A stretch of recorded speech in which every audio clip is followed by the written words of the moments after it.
News top 9 में आपका स्वागत है। टीम इंडिया के सबसे बड़े लीडर कहे जाने वाले महेंद्र सिंह धोनी की बात सबसे पहले। संन्यास के बाद महेंद्र सिंह धोनी और सुरेश रैना पहली बार चेन्नई सुपर किंग्स के ड्रेसिंग रूम में नजर आए। खिलाड़ियों ने धोनी और रैना का खुले दिल से स्वागत किया। इस दौरान धोनी बहुत रिलैक्स नजर आए। धोनी अब सिर्फ आईपीएल में ही खेलते दिखेंगे और उनके अंतर्राष्ट्रीय क्रिकेट से संन्यास के ऐलान के बाद फैंस को अब आईपीएल का बेसब्री से इंतजार है। अंतर्राष्ट्रीय क्रिकेट में धोनी युग का अंत हो गया। भारतीय क्रिकेट को नई ऊंचाई पर ले जाने वाले महेंद्र सिंह धोनी ने अंतर्राष्ट्रीय क्रिकेट से संन्यास का ऐलान कर दिया है। टेस्ट क्रिकेट को 2014 में ही अलविदा कह चुके धोनी अब टीम इंडिया की ब्लू जर्सी में नहीं दिखेंगे। 15 अगस्त को जब पूरा देश आजादी का जश्न मना रहा था, धोनी ने शाम ढलते ही अपने करोड़ों चाहने वालों को मायूस करने वाली खबर इंस्टाग्राम के जरिए दी। इंस्टाग्राम पर अपने सबसे फेवरेट गाने मैं पल दो पल का शायर हूं पर यादगार तस्वीरों को शेयर करते हुए उन्होंने रिटायरमेंट का ऐलान किया। आईसीसी ने अपने ट्विटर अकाउंट को धोनी को समर्पित किया है। आईसीसी ने अपने होम पेज पर धोनी की world cup, T20 world championship और चैंपियंस ट्रॉफी का खिताब जीतते हुए तस्वीर लगाई है। दुनिया भर के क्रिकेटर भी धोनी को सलाम कर रहे हैं। पाकिस्तान के शाहिद अफरीदी और शोएब अख्तर ने ट्वीट कर कहा, धोनी जैसा कोई नहीं।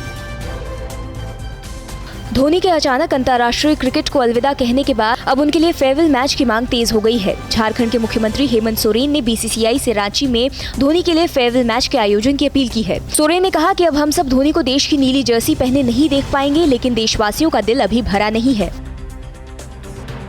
धोनी के संन्यास पर सचिन तेंदुलकर ने धोनी के साथ वाली तस्वीर को ट्विटर पर शेयर करते हुए लिखा, भारतीय क्रिकेट में आपका काफी बड़ा योगदान रहा है। 2011 विश्व कप आपके साथ जीतना मेरे जीवन का सबसे अच्छा क्षण रहा। वहीं सहवाग ने कहा, क्रिकेट प्रेमियों को ऐसी आजादी नहीं चाहिए थी। धोनी के संन्यास पर टीम इंडिया के कप्तान विराट कोहली ने ट्वीट कर लिखा, एक न एक दिन हर क्रिकेटर को अपना ये सफर खत्म करना होता है, मगर फिर भी जब इतने करीब से जानने वाला कोई शख्स इसका ऐलान करता है तो आप ज्यादा भावुक होते हैं। आपने देश के लिए जो किया वो हमेशा सभी के दिल में रहेगा। धोनी के इंटरनेशनल क्रिकेट से रिटायर होने पर उनकी पत्नी साक्षी ने इंस्टाग्राम पर भावुक पोस्ट लिखा। साक्षी ने धोनी को आकाश देखते हुए फोटो के साथ लिखा, आपने जो हासिल किया उस पर आपको गर्व होना चाहिए। खेल को अपना सर्वश्रेष्ठ देने के लिए बधाई। मुझे आपकी उपलब्धियों और आप पर गर्व है। धोनी की कप्तानी में भारतीय क्रिकेट ने नई बुलंदियों को छुआ। साल 2007 में पहली बार T20 विश्व कप में धोनी के मास्टर स्ट्रोक ने भारत को विश्व विजेता बनाया। 2011 वनडे क्रिकेट के विश्व कप में यादगार गगनचुंबी छक्का लगाकर भारत को दूसरी बार विश्व विजेता बनाया। इसके बाद साल 2013 में चैंपियंस ट्रॉफी पर भी कब्जा किया। और संन्यास के बाद महेंद्र सिंह धोनी और सुरेश रैना पहली बार चेन्नई सुपर किंग्स के ड्रेसिंग रूम में नजर आए। खिलाड़ियों ने धोनी और रैना का खुले दिल से स्वागत किया। इस दौरान धोनी हमेशा की तरह बहुत रिलैक्स नजर आए। धोनी अब सिर्फ आईपीएल में ही खेलते दिखेंगे और उनके अंतर्राष्ट्रीय क्रिकेट से संन्यास के ऐलान के बाद फैंस को अब आईपीएल का बेसब्री से इंतजार।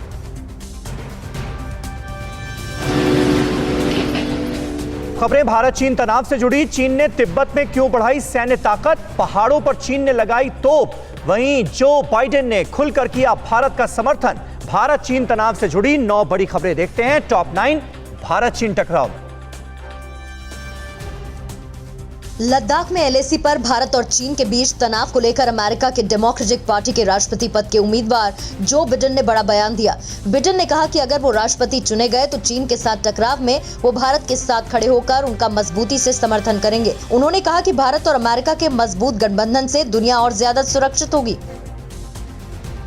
लद्दाख में एलएसी से अपनी सेना को पीछे करने में आनाकानी कर रहा है चीन। अब जबरदस्ती कब्जा किए तिब्बत में अपने सैन्य ताकत को मजबूत करने में लगा है। शुक्रवार को चीन के विदेश मंत्री वांग यी ने तिब्बत का दौरा किया। वांग यी ने यहां तिब्बत के सामाजिक और आर्थिक विकास को सुरक्षित रखते हुए आगे बढ़ाने की बात की।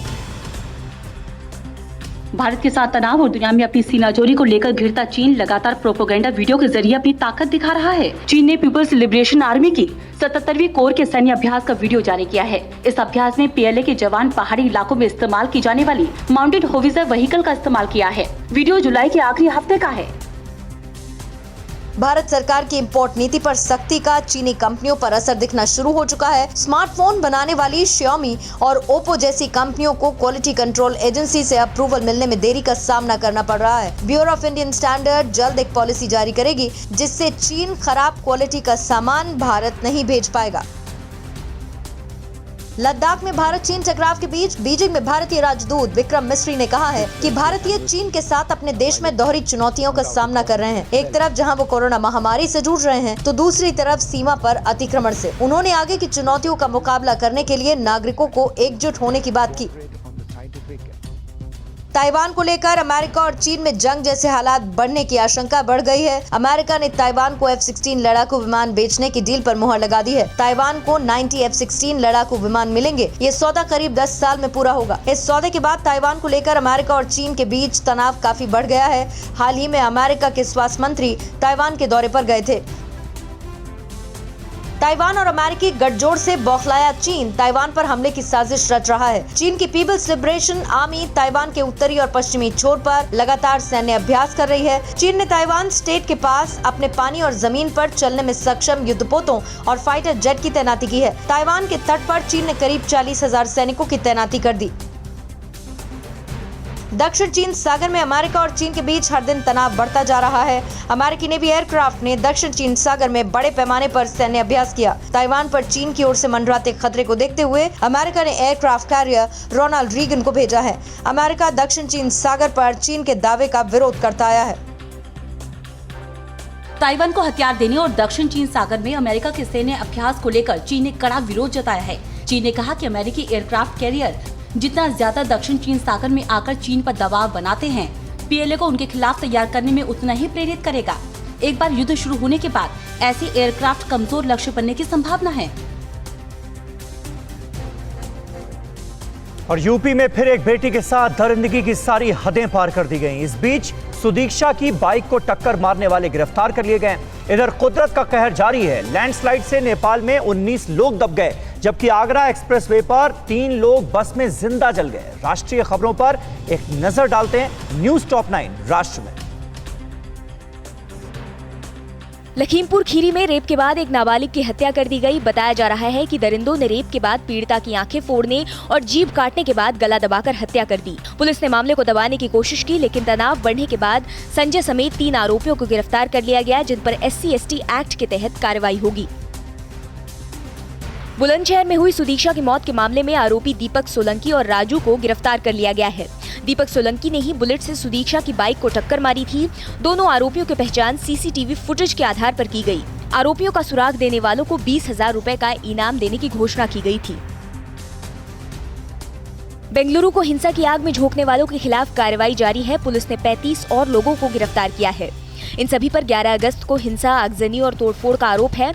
अब तक कुल 340 लोगों को गिरफ्तार किया जा चुका है। डीजे हाली और केजी हाली थाना क्षेत्रों में 18 अगस्त तक धारा 144 बढ़ा दी गई है।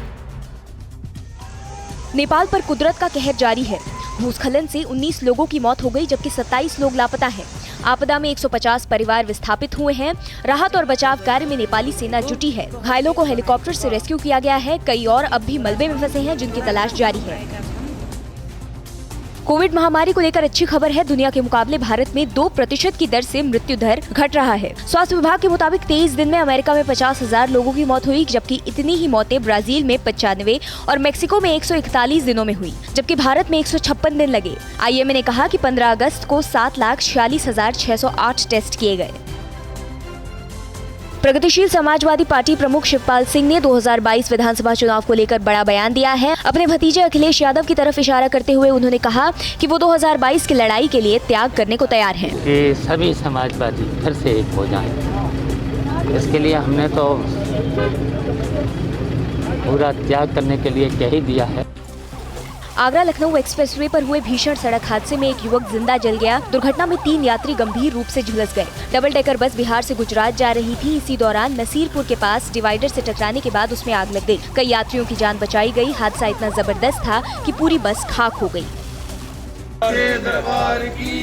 सुबह सुबह चोलियां वाली माता तेरी सदा ही जय।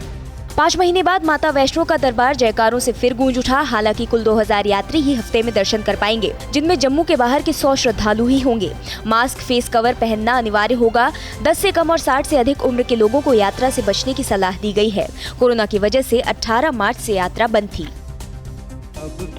पूर्व प्रधानमंत्री अटल बिहारी वाजपेयी की दूसरी पुण्यतिथि पर राष्ट्रपति रामनाथ कोविंद, पीएम नरेंद्र मोदी, रक्षा मंत्री राजनाथ सिंह समेत कई नेताओं ने उन्हें श्रद्धांजलि दी। उनकी समाधि सदैव अटल पर प्रार्थना सभा की गई। गृह मंत्री अमित शाह ने ट्वीट कर अपनी श्रद्धांजलि दी। सभी ने उन्हें कुशल राष्ट्र सेवक और संगठक बताया।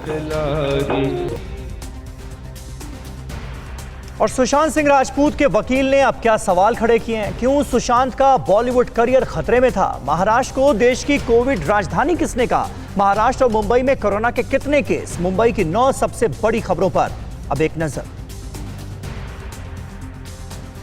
एक्टर सुशांत की पोस्टमार्टम रिपोर्ट में टाइम मेंशन नहीं होने पर पीड़ित पक्ष के वकील विकास सिंह ने सवाल खड़े किए हैं। उन्होंने कहा है कि टाइम से ही पता चलता है कि यह मामला हत्या का है या आत्महत्या का। विकास सिंह मुंबई पुलिस को प्रोफेशनल मानते हैं। उन्होंने कहा कि जिस केस में राजनेता इन्वॉल्व हो जाते हैं तो केस का रुख बदल जाता है। सुशांत सिंह राजपूत मौत मामले में सुप्रीम कोर्ट में एक इंटरवीन याचिका दाखिल की गई है और साथ ही बांद्रा पुलिस स्टेशन में शिकायत दर्ज कराई गई। सुशांत के जिम पार्टनर सुनील शुक्ला का आरोप है कि बॉलीवुड के कुछ लोग उनके करियर को खत्म करने की साजिश रच रहे थे। मुंबई पुलिस इसकी निष्पक्ष जांच नहीं कर सकती। सीबीआई जांच में ही सच्चाई सामने आएगी। कोरोना के बढ़ते मामलों को देखते हुए वसई विरार महानगर पालिका के स्वास्थ्य विभाग को 12 नए एम्बुलेंस मुहैया कराए गए हैं। कमिश्नर गंगाधर डी ने सरकार से 21 एम्बुलेंस और 2 शव वाहन की मांग की थी। गौरतलब है कि वसई विरार में 2546 कोरोना के मरीज हैं, जिनका इलाज चल रहा है। महाराष्ट्र के चिपलुन में कोरोना पॉजिटिव मरीज ने कोरोना की वजह से तनाव में आकर फांसी लगा ली।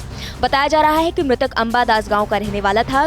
6 अगस्त को कोरोना पॉजिटिव पाए जाने के बाद उसे कामा अस्पताल में भर्ती कराया गया था। अस्पताल में इस घटना के बाद प्रशासनिक व्यवस्था पर सवाल खड़े हुए हैं। महाराष्ट्र में कोरोना संक्रमितों की संख्या 5,84,000 से पार जा पहुंची है।